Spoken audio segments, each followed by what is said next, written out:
This episode is brought to you by La Quinta by Wyndham. Wherever your work takes you, you know it's going to be a good time because you're staying at La Quinta by Wyndham. They have free breakfast, fully equipped gyms, and free high-speed Wi-Fi to help you take care of any last-minute business or help keep you in the know on all things sports.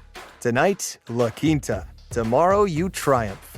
Book your stay today at lq.com.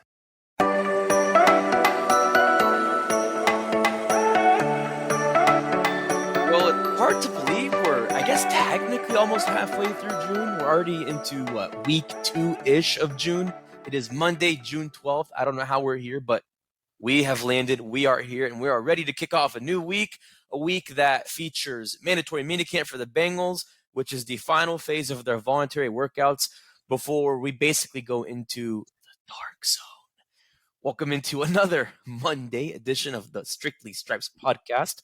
Mohammad Ahmad kicking things off with you alongside Mike Niziolek and Andrew Gillis. And we're going to kick things off by reminding you all to tell us why you're a Bengals fan. Go to strictlystripes.com and fill out the Google form telling us when, where, how, and why you became a fan.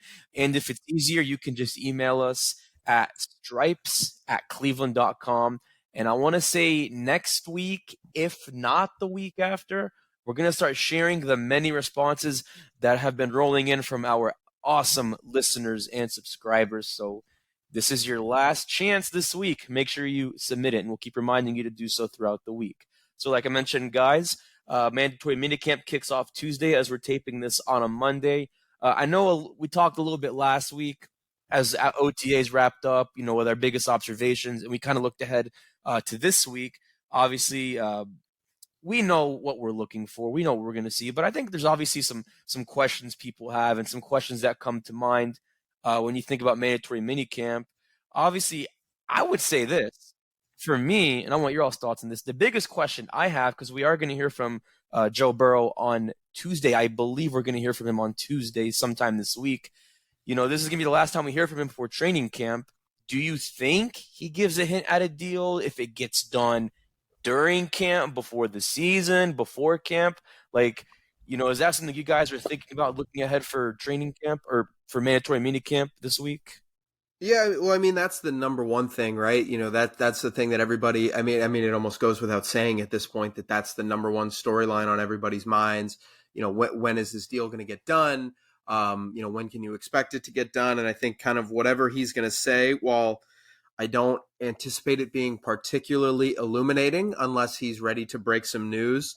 It kind of feels like one of those things where if Joe says something, if Joe says, hey guys, we're almost there. Like, I feel like that's going to be the situation, or it's going to be the same thing as when we talked to him, whenever it was that we talked to him. I don't remember how many weeks ago that was, we'll get there and that type of stuff. So, that's probably the number one thing. And I'm curious to see kind of where that heads. Just, I think it might not even be what people say. You can kind of judge and kind of judge people's tone on how they say it. Cause it feels like, this is the week. And if it doesn't happen this week, there's going to be about another month that, that you're going to have to wait if you want to see this thing get signed. Yeah, I wouldn't think that he would say anything. He said kind of last time that he's going to keep the talk kind of quiet. I would imagine he's going to focus on kind of what's been going on the last couple of weeks. I don't anticipate, and it's a mandatory minicamp. That's the end of it, of their offseason voluntary program, and the only sort of mandatory part they've had. I don't see that sort of any sort of significance to the contract or timing of it, to be honest.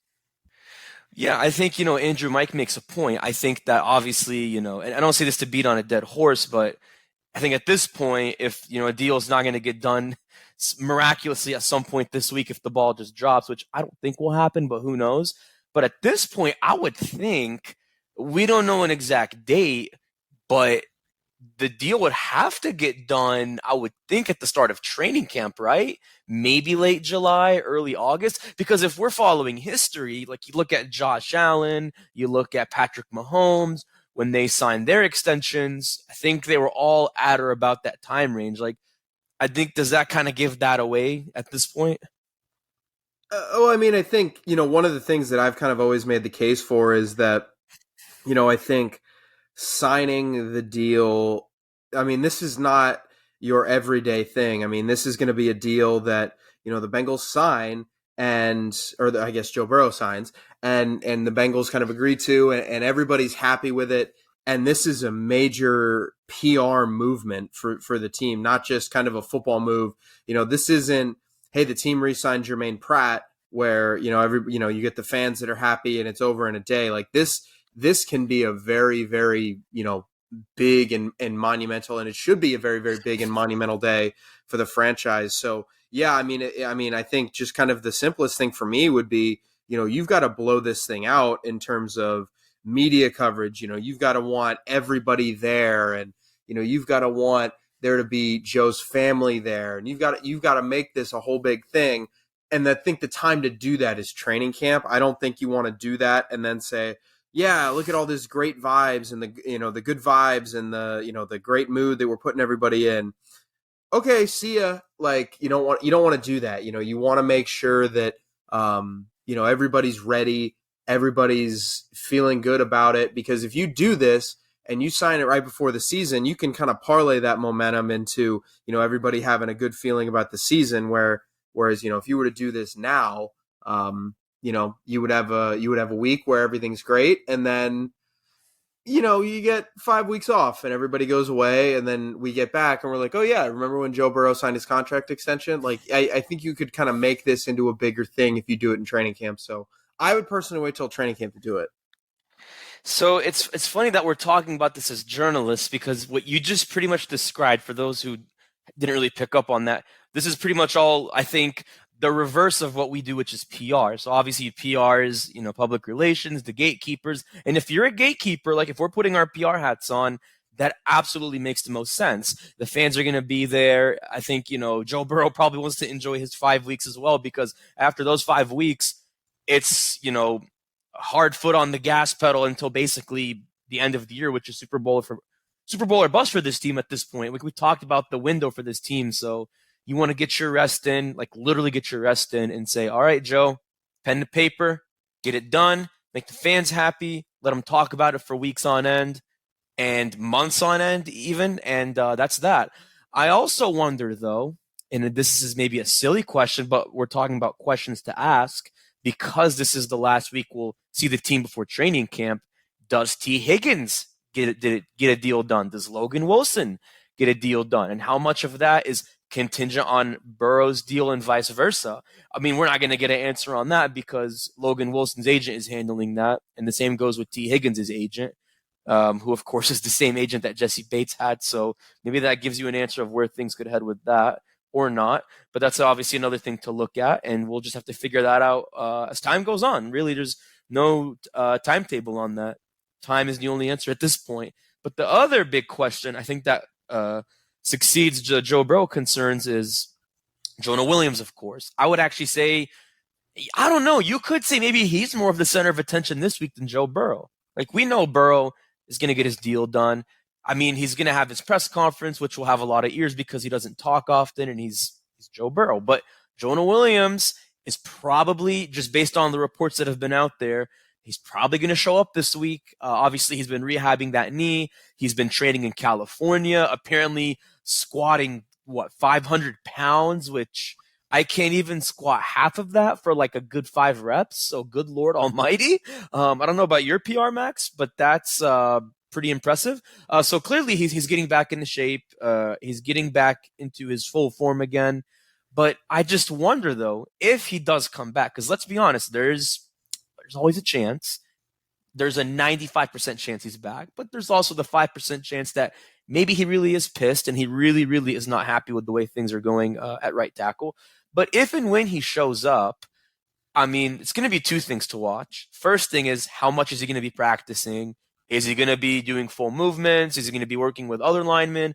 Is he going to mostly work with Nick Cosgray, who's the head athletic trainer of the team? Or better yet, this is the big question, the one I want to know if you're thinking about this, Andrew. I mean, obviously, we're going to talk to him if he's there. He can't avoid it unless he literally tries to just duck everyone. But, I mean, is it worth asking him, like, does he still want to be traded? Does he still want to be here? Like, I mean, that might sound like a silly question, but obviously he requested the trade. Do you think he probably still maybe feels that way, even if he doesn't externalize it? Yeah, the way that I want to phrase that question to him, if I get the chance, assuming someone doesn't beat me to it or something like that, or he doesn't answer that question on his own, is when he talks, obviously I'm curious about his health, like you said. I'm curious how he feels about all that. I'm curious how he feels about everything that happened with Orlando Brown. I'm curious kind of how that went down in his eyes. Did he know I want to get kind of the lowdown on and what see happened? what happened. Yeah. But, like you said, I am curious. I think the way to phrase that is the trade request still active? Is that something to where, you have laid out and said, okay, I'm here for mandatory minicamp. I've kind of made my peace with it. I'll be here for the season. Or is he still hoping to get traded? And I think that's kind of the way that I'm looking at this, because with Jonah Williams, I mean, you've got, obviously a right tackle that, or a guy who's moving over to right tackle that you would probably feel pretty good with at that position. But after him, I mean, you got Jackson Carman. That's going to be the battle. But is La'el Collins healthy? Like, if you move Jonah Williams, which has kind of been my case that you shouldn't all summer, like if you move Jonah to another team for, 4th round pick, 5th round, whatever you're going to get for him at this point, that kind of leaves you a little bit thin at tackle. And then all of a sudden you are one Jackson Carman tweaked ankle away from kind of being back to where you were. So, I mean, personally, if I were the Bengals, I wouldn't be interested in moving him. And I'm curious about a lot of things with Jonah and his health being one of them. And frankly, if asking him if the Bengals came to you today and said, we found a match, we found a team, we're going to trade you to do the Giants or the Commanders or the, Saints, I don't know. Would you be open to that? So you kind of laid out the second part of that is, were you blindsided? Like, did you know about this? Because I believe it was Kelsey Conway from the Inquirer, our good fellow colleague from the Bengals media, who reported this. I think she was the one who reported that he was apparently, according to a source, like blindsided, like he didn't see it coming. He didn't know that they were looking for another left tackle and that they were looking to move him. Like, and who knows? I mean, obviously, you could argue on the one hand, it's the NFL, anything can happen, nothing is guaranteed. But on the other hand, it's like, okay, well, did they tell you were going to be the left tackle next year? Like, did they?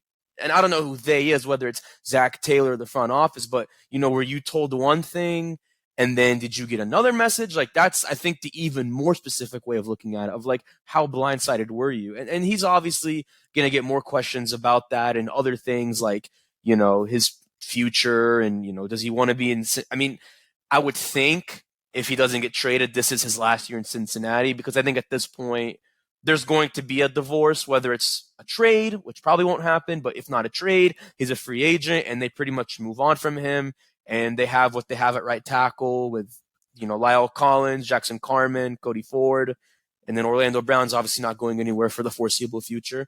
So those are the biggest questions, especially, really not just now, but I think we'll still be talking about these things. Obviously, Joe Burrow's contract, Jonah Williams' health, his future even, no matter what we get from either guy this week.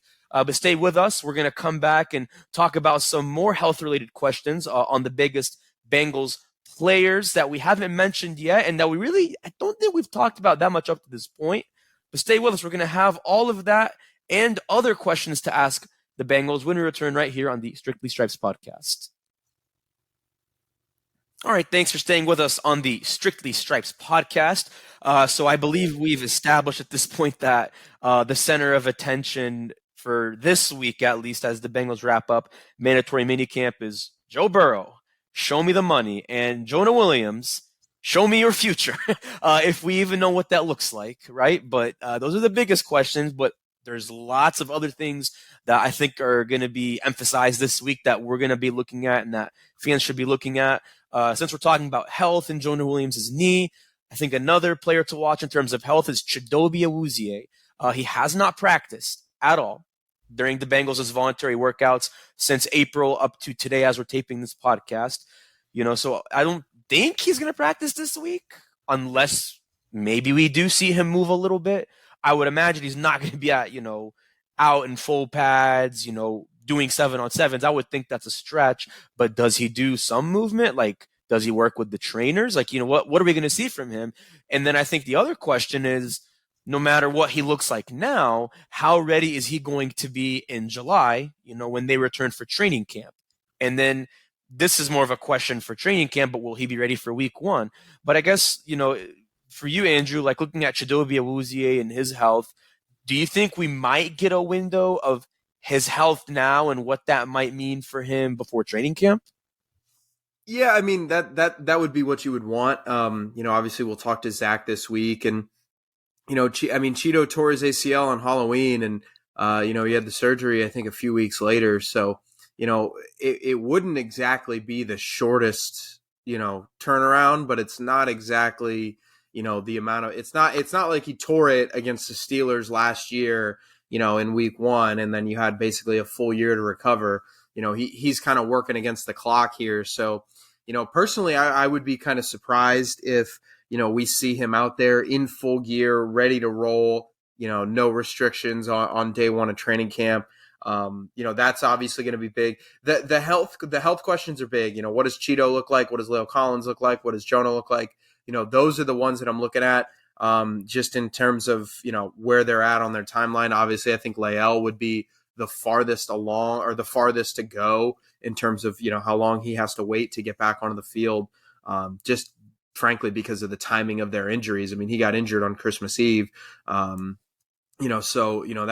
just a really, really short turnaround. So, if Cheeto can't be healthy for camp, I think, that's going to put the spotlight on Sidney Jones. It's going to put the spotlight on DJ Turner. I just think that when when we talk to Zach this week, and, maybe when we talk to Cheeto or whoever, we'll kind of have a better idea of where he stands, because, as crazy it is to sound, or as crazy it is to say, I mean, training camp's in 5 weeks. It's not exactly sneaking up on you. It's it's kind of right around the corner at this point. Oh, I mean, it almost feels like it's here. I mean, obviously it's not here, but with just how I was saying earlier, it's like, dang, we're already in the middle of June. How do we get to this point? Like, everything is just flying by. It will be here before you know it, without a doubt. And so, the other question to that you could say is, if he's not ready this week, does that mean more reps for DJ Turner? You mentioned Sidney Jones. Does that mean more reps for Sidney Jones? That's obviously why they signed him as an insurance option, since, Eli Apple's not coming through that front door. So, we saw DJ get a handful of snaps with the starters during the 7-on-7s and during the 11-on-11s for that reason. And then another guy we saw getting a lot of first-team reps was Jordan Battle, which I would think is obviously because you don't have Von Bell and you don't have Jesse Bates. Nick Scott, of course. The bigger reason why I think we saw Battle out there is because Nick Scott is still rehabbing that shoulder that he injured at the end of the year with the LA Rams last year, that I think he's still waiting to get clearance on from his doctors in California. So he sounds like he should be ready for training camp. But, because he's probably not ready yet, and because you're still figuring out that safety room, do you think we might get a better picture? Like, I think this is another question. Are we going to get a better picture of the rotation for the Bengals safeties, or is that maybe something we'll wait to see in training camp? That's a training camp question. I think, when you talk about this part of the offseason and minicamp, I mean, guys can impress. I can't wait until we hear the cliche line that everybody says going into the year: I'm in the best shape of my life and I'm feeling the best I ever have. And, all that other stuff, that's kind of crazy. And just because it happens every year. But yeah, I mean, you'll hear that. And I think you can kind of make an impression of, where you start training camp with where where you should get reps. But, there are just some positions, like, offensive tackle being one of them, right tackle. I mean, you just don't know anything until you put the pads on. You're not going to know anything until, Trey Hill puts the pads on, and how does Hakeem Adeniji handle all this? And, you're not going to get those kind of answers, and you're not going to get those answers in the secondary about, hey, how can Jordan Battle be physical enough to warrant immediate playing time on defense and not just special teams? And, can he pick up the defense quick enough? And, there's all these kind of questions that I think, you can start now. You can get a little bit of a head start, by being around, by, being in good shape, but you're not going to learn a ton until training camp. And obviously, it's pretty much an expanded version of last week's OTAs. I think they usually kick off the week with a physical, so they're probably not like moving on the field right now, as today is a Monday. But then that's when you get into that Tuesday, and then I don't think more than 2 days of their mini camps can have 2-a-day workouts. So only 2 of those days can. God, that is a lot though in the summer. 2-a-days. Woof. I never played high school football, but it sounds like a lot. So yeah, this is not your high school off-season lifting program. And if you guys have remember the Titans, Herman Boone is not running anybody through Gettysburg at the crack of dawn. So there is going to be a lot of movement. No contact, obviously. Player safety is a priority, and that's why Zach Taylor takes the methodical approach he's taken since last year that has worked so far. Could be a double-edged sword based on how the 2023 season opens up. But yeah, I think that's more of a training camp thing, but we might have a small sliver of a picture going into training camp this week. Of course, we all know as of right now, Joe Mixon's not going anywhere, so the running back room is a lot more settled, except, and I know we've mentioned this, who's it going to be at RB2? So not Samaj P. Right? See, I was going to say his name, and I was like, no, he's gone. Travion Williams, Chase Brown. Again, this is also a training camp thing too, but at the same time, it makes you wonder, do you think Chase Brown gets more reps this week? Do we see Travion Williams take the lead? Like, I just wonder if anything we see between those two this week gives us a little bit more of a clearer picture going into training camp. Like, what do you think about that, Andrew? Is it the same thing as safety, or do you think there might be something to watch there? Yeah, I mean, at running back, I don't know how much you can really learn, because again, this is going to be one of those things, like I mentioned with kind of the offensive line. I think everything kind of relates back to this. I mean, you need to see Chase Brown put on pads and run against a defense with that's going to hit you, and you kind of got to be ready for that, because you can do all of this stuff on air, and you can learn the playbook and be in great shape, but you also got to do this when other guys are trying to win jobs, and you've got to make a split second cut, and making that transition from college to pro can be really tough. So I think you're not really going to learn a ton. I mean, obviously, like you said, it's not the same NFL camps that were. I mean, even 10, 15 years ago, it's just not the same anymore. But I still think you can't really learn anything until then. But I mean, judging by what the team has said, like, Joe Mixon would have to really, really fall off a cliff in the next couple of weeks, for him to not take the first rep of camp and frankly of the season. Or Chase Brown, I mean, he would have to be, if he starts week 1, again, it'd be either really bad for Joe Mixon or really good for Chase Brown. So, you're talking probably, okay, well, now the Bengals have a new starter. This is a thing. Like, it would be a big deal. So, yeah, I just don't think, you want to get the rookies involved. You want to get the younger guys involved, but I'm just not sure you're going to learn a ton here. So we've been talking, Andrew and I, and people are probably wondering, where did Mike Niziolek go? He's got business to handle. He had news to handle. He is working on some great stories, which you guys need to keep close eyes on, because he's going to drop some great stuff on cleveland.com/Bengals soon. But Mike is back. Had to step away for a moment in case you guys notice his absence, because it's not a podcast without Mike. But Mike, I know you just jumped in. We were talking about the running back room. One thing I was saying to Andrew, if you missed it, was kind of like the safety position. We're not really going to know much about the rotation for either position until we actually get into training camp. But do you think what we see in terms of like how many reps Chase Brown gets or how many reps Travion Williams gets gives us a little bit of a picture of what the competition can look like at running back in training camp? Or do you think it's just like last week, it's just like OTAs, they're just reps to get reps at this point? Well, I think it'll depend. I mean, if they only do like 20 snaps of 7-on-7s and don't do any 11-on-11s, then no, it won't matter, because there's just not enough reps to go around. If they do a bunch of 11-on-11 work and you can kind of see Chase Brown getting a substantial amount of reps over Chris Evans, then that's something. But last week or what we've seen so far, I mean, has been so limited that I just don't know. I don't know what to expect. I don't know if are those reps at full speed too. If they're just walkthrough reps, then no, because you're just learning the plays. So it'll be all dependent on kind of what type of work there is for those involved. In the open practice we saw last week, for the most part, a lot of the rookies were just kept separate, with the exception of a few because of depth issues and injuries of players they were holding out. Jordan Battle got to move over because they just didn't have enough safeties. So Right. Yeah. it'll all depend on, like I said, what that body of work looks like at the actual practice. And I don't know, just because they've done so limited work that we've seen, is there going to be a big step up or not? It remains to be seen, I think. I think that's the bigger question, like you said, is it going to be a step up from last week? Is it going to be how they did this last year, which was, like you said, it was last year at this time, I think it was pretty limited. Do you up the ante a little bit? I don't know. I think that's going to be the real thing to watch, is how much more active are they with 11 on 11s? How many more reps do they give? I think it's going to be one of the biggest observations through the 3 days that the media will be allowed to be there. Just to wrap up here, since we're talking about running backs, to kind of put a bow on this. So obviously, I think if you look at the NFL world, the talk of the town is Saquon Barkley.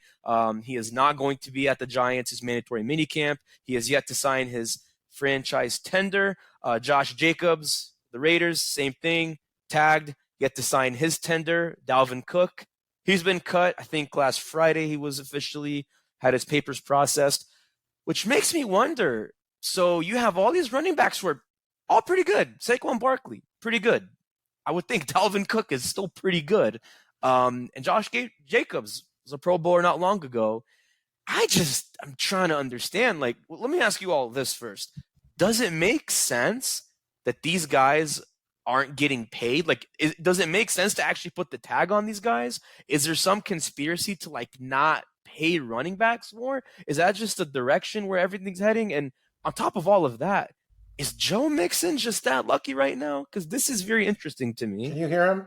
Well, conspiracy's, too strong of a word. I think, you look at the, just kind of the running backs that, that are in the league right now, and kind of the guys who kind of carry most of the weight. I mean, Derrick Henry's obviously the outlier, but that too.